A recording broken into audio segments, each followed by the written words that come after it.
தமிழ் திரையுலகின் பிரபலமான நகைச்சுவை நடிகர் மதன் பாப். அவருக்கு வயது 71. அவர் புற்றுநோயால் காலமாகி இருக்கிறார். அவரது உடலானது திருவான்மியூரில் இருக்கக்கூடிய அவரது இல்லத்தில் வைக்கப்பட்டிருக்கிறது.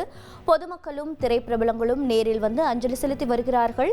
திரைப்பிரபலங்கள் அவர் தொடர்பான தெரிவித்த கருத்துக்களை தற்போது பார்க்கலாம். மதன் பாபுடைய நாங்களாம் கூப்பிடுறது கிட்டு ட்ரிப்ளிகேன் வாசிகள். நான் மதன் பாபு எல்லாருமே ட்ரிப்ளிகேன்லேருந்து வந்தவங்க. 50 வருஷம் ஃப்ரெண்டு. ரொம்ப சென்ஸ் ஆஃப் ஹியூமர் ரொம்ப ஜாஸ்தி. மதன் பாபு வந்து started is career as a musician. நாடகத்துக்கு அப்போல்லாம் வந்து லைவ் ஆர்கெஸ்ட்ரா,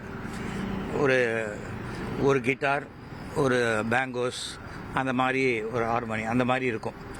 அந்த மாதிரி ஆர்கெஸ்ட்ரா கண்டக்ட் பண்ணி மியூசிக் போடுறதுல மதன் பாபு வந்து அப்போ ரொம்ப அதே சமயத்தில் ஸ்டோரி டிஸ்கஷனில் கலந்துப்பான்.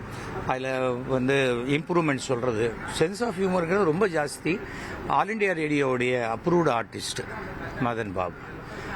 அதன் பிறகு ஒரு ஆக்டிங்கில் ஒரு இன்ட்ரெஸ்ட் வந்தபோது நான் என்னுடைய நம் குடும்பங்கிற தொலைக்காட்சி தொடரில் முதல்ல ஒரு ஃபுல் லெங்த் ரோல் கொடுத்து நான் கிட்டுவை இன்ட்ரடியூஸ் பண்ணேன். அதுக்கு உடனேயே ஷோவுடைய ட்ராமா சீரியல் கிடச்சிது. Started acting. ரொம்ப கொஞ்சம் பிஸியாக ஆரம்பிக்கும் போது இதுக்கு நடுவில் மியூசிக் ட்ரூப் வேறு வச்சிருந்தேன்.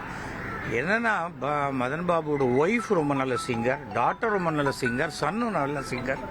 ஸோ ஃபேமிலி, அந்த ஃபேமிலியே அவ்வளோ நல்ல இது. இப்போ முந்தானத்துக்கு கூட இறக்கும் தருவாயில் கூட அவனுக்கு பிடிச்ச பாட்டெல்லாம் பொண்ணு பாடியிருக்கா.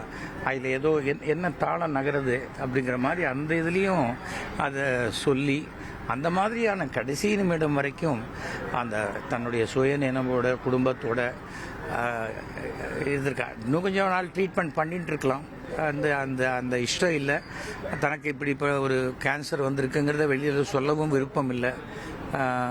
அது பிகாஸ் அவன் வந்து எல்லாருக்கும் வந்து அட்வைஸ் பண்ணி ஒரு ஒரு பாசிட்டிவ் எனர்ஜி கொடுக்கக்கூடியவன். தனக்கு வந்து யாரும் வந்து ஒரு சிம்பத்தட்டிக்காக அப்ரோச் பண்ணக்கூடாதுங்கிற ஃபீல் என்றைக்குமே உண்டு.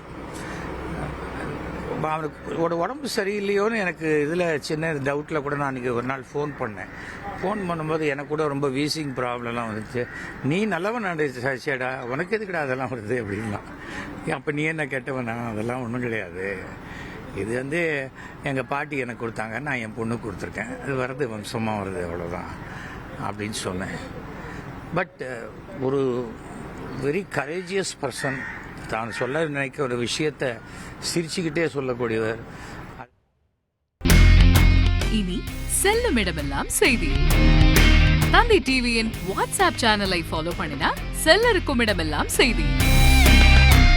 இதோ QR கோட் இப்பவே ஸ்கேன் பண்ணுங்க, ஃபாலோ பண்ணுங்க.